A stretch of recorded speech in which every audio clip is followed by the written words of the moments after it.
Guys, what a gorgeous day. And I have clematis to plant today, several clematis to plant today. And I got these from Spring Hill, I believe. Spring Hill. Yes, I've had them for over a week and the weather is beautiful for the next 10 to 14 days. I mean, above average. We're looking at not only 60s and 70s, but several 80 days, and nothing drops below 40. Well, what's the temperature today? It's like 81 or something, isn't it? I think it Yeah, is. it's I pushing it. know I'm warm. Yeah. So these are going to go in the ground today, and I have great spots for them. I want vertical interest, and so we're going to get that done today. We'll head to the first spot. Before we go, I'll be adding to each hole. I have biotone root stimulator that'll go in the hole, and clematis like a lot of nice rich compost. So I'll be adding my own compost to it, and then we'll get them all watered in. I don't have any mulch put on top of these today, but I understand it's Well, whose fault is that? mine. There you go. And I just heard from Jim across the street, it's $2 at Lowe's. All right. So we'll have to go there. But let's get these in the ground. We'll start right over. So what's going in here is Princess Kate. And I bet Reg can guess why it's called Princess Kate. I don't know. Well, The Duchess of Windsor? yeah, it was hybridized the year that Kate Middleton married Prince Charles. And this is Princess Kate, and her blooms are beautiful, as you can see from the picture. Absolutely gorgeous. And I think she'll Don't you mean Prince William? Prince William. Yeah, Prince Charles is his dad. Yeah, well, you just never know. You just never know. No. Anyhow, I'm not going to go there. But so Princess Kate is going to go here, and you can see from her pretty flowers that she'll show up from the deck so nice with that like red in the center and red at the base and white. So anyhow, I've added some nice rich compost. The soil looks good too. The soil is nice in this garden here. It's been gardening for quite a while. You're only going to bury this about 4 inches deep. And I'm going to put a half a cup of biotone in the soil. And let's get her out of here. Princess Kate. She already has a really nice vining. Looks very healthy. I know. And Princess Kate is a zone 4 through 9. And I'm going to angle her a little bit right towards this beautiful area here and get Princess Kate in the ground and watered in real well. Now, with your clematis, they do like to be kept watered. All your newly planted plants that first year, they need to be kept moist, but your clematis need moisture. So it's very important to keep it moist and to get it mulched. Get it mulched, which I will do. And Princess You were Kate. just waiting for the price to come down, right? Yes. Is that what it was? Yeah. And you know, these clematis were all on sale on that same magazine when I ordered the hosta and All from Spring Hill. all from Spring Hill. And Princess Kate, in fact, all of my clematis today are what they categorize their pruning to green, yellow, and red. Green means you can prune them. They grow on new woods. You can prune them back in the spring, a hard prune. Yellow means caution, which means that you, like Sarah Elizabeth over there, she grows on new and old, so you don't want to be pruning her completely back in the spring after she blooms in the June. Trim her back a little bit. And then our red means you don't ever have to prune it.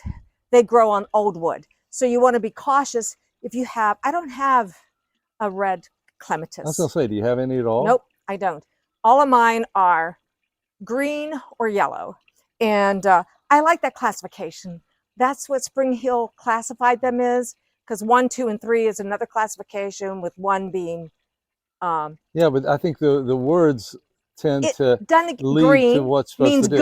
go. Yeah, you can do whatever you prune want. them all the time. Do whatever you want. Yellow is caution, wait and Yeah. see. And red is you don't have to you just prune it all. stop. You don't Yeah. have to do anything. So I would rather have red or green in my garden, but I have a lot of twos. Oh, not twos. No, Yellows. yellow. See, I'm so confused. This is all new to me from Spring Hill. So let's go on over.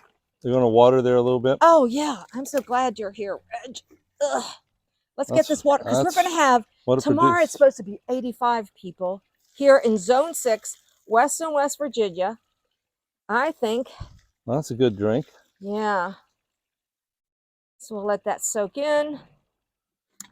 And I'm going to give it one more drink because it's going to be so hot tomorrow. I'll take that with me. And I have cut some pieces of string. I need to do that right now. I'm going to tie her a little bit. You know, I get so excited. But you definitely want to train gently these vines to move upward. So let's help them out a little bit until they get truly established. Gently. Just like that. Not too tight. No, it's not too tight. All right. And as they climb up, they take over. So I'm just using garden twine. I'm going to keep an extra piece down here. This is going with me. And these are all zones 4 through 9, which is fantastic. We're a zone 6. And I will go over here. And Astronova is going right here in this good soil. Oh, thanks, Reg. Astronova. And the blooms, oh my gosh. Against what I want here is I want Astronova. I've already put in some extra eye hooks. And as Astronova grows, and this is a white iceberg rose. No, but you're becoming quite good with the drill and the screwdriver, aren't you? Yeah, perhaps. I'll have to put you to work in the shop. Yeah. So anyhow, I want Astronova with the iceberg rose, because this is a beautiful, as you can see from the picture, beautiful purples and beautiful blooms. Astronova. And these all get, up to 8 to 9 feet tall, perhaps. I'm sure it just depends on where their location is. They need at least 4 to 6 hours of sun. Well, they'll get plenty of sun here, Yeah. and the other one there too. Yeah. Yeah, because they get the early morning sun, and then about 3 o'clock, this gets a little shade. Yeah. So I put some. That's well composted. This little garden over here is well composted. So we'll get that put in there, and Astronova will get going. And you want to plant them, as I said, at least 4 inches deep. This is the Astronova, Clematis Astronova. And nice root system. Yeah, I'm noticing. And again, I'm going to angle it towards the fence a little. 4 inches deep. It has a ways to go. These are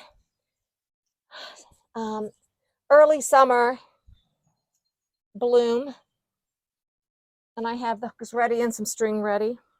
And again, I will get mulch and put down here too to keep those nice and cool and well watered.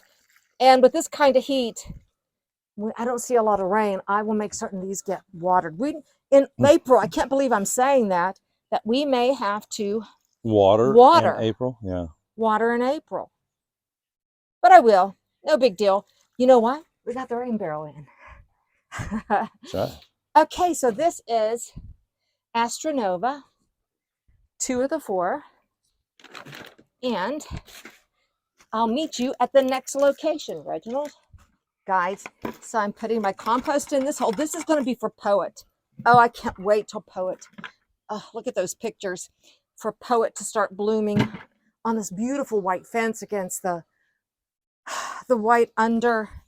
Yeah, I know. I have to say something else. I mentioned What? that you were getting quite good with the drill. Yeah. I think you also did pretty good with the paintbrush. Thank you very much, Reginald. Usually that's a job reserved for coming from an artist. me, yeah. Yeah. The more you do it, the better you get. So the same process yeah, here. repeat, Compost, repeat. And I do biotone. And what's the name of this one again? This is Poet. Poet. Yeah. Oh, those beautiful double blooms. Wow. Absolutely gorgeous. And I'm going to scoot this out a little bit from the fence. They say at least 6 inches from the fence that you want them to trellis up on. And this soil is not as nice as that soil down there, but it will be beautiful. Oh, I need to get this in the hole a little deeper. Get that in the hole a little deeper. I want all of these roots. Well, you really haven't gardened much in this area since I built that rock wall. No, we have not. So it'll take a couple years to get that soil amended, right? Yeah, I'll just keep adding. Not only will the compost, but the mulch will decompose. Yeah. And help compost it. Back that in a little bit.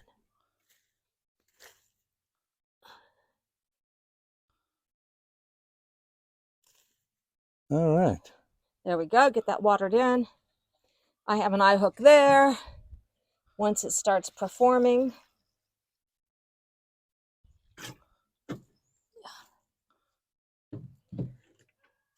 Oh, that's okay. It'll be all right. Poet will be fine. Just fine. Okay. I wonder why it's called Poet. What? I wonder why it's called Poet. You know, I can Google that for you later. It doesn't matter. You got one more to do? One more to go. This again, zone 4 to 9. I think I mentioned they're all 4 to 9 and all pruned the same way. They grow on new wood. I see you even wrote green on your I did, so I remember that tag. I can prune it. Yeah. It grows on new wood. All right, off to the next one. Off to the next. I've been up here. This has a lot of clay in this soil, so I've already dug a hole, taken out. I went down about probably 1.5 to 2 feet, and this is what that clay looks like. It's really wet, and you don't want that because these like well-drained, moist soil. So this clay will go on the riverbank. But what is going in here is the well-composted compost. And I'll add that to the soil. There we go. That's going to help a lot. Nice and lofty.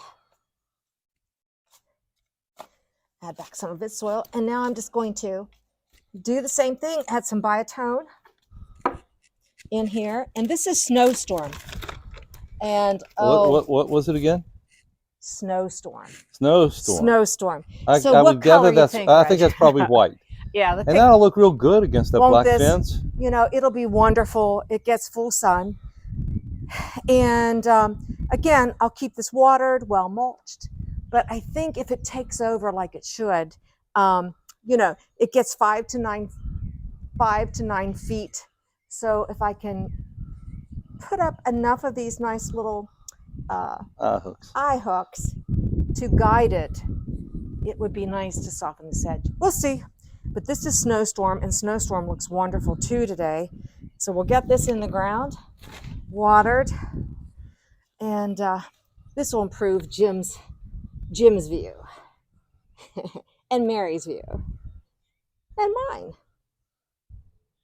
Let's get some. Well, it'll soften. It'll soften. It's hard edge. Yes. Yeah. Right. That's all right. Whatever I did will be all right. I bent it. So we'll get this tied up like this, gently. Just like that. Just enough to start it. Just enough to start it. And then I'll get this watered in. And I'm going to bring all this mulch that's there back over it. So there we have these beautiful clematis And I can't wait to see. So what is that, 4 today? It's 4. Winter time's challenging. when someone hands me a pretty book, and here we go.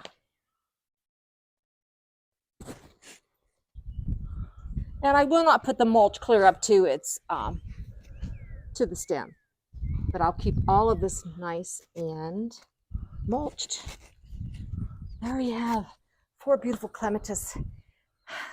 It doesn't take much time, but the vision's there. So thanks for watching Gardening on the West Fork, planting clematis for vertical interest and color. We'll see you the next time. Bye.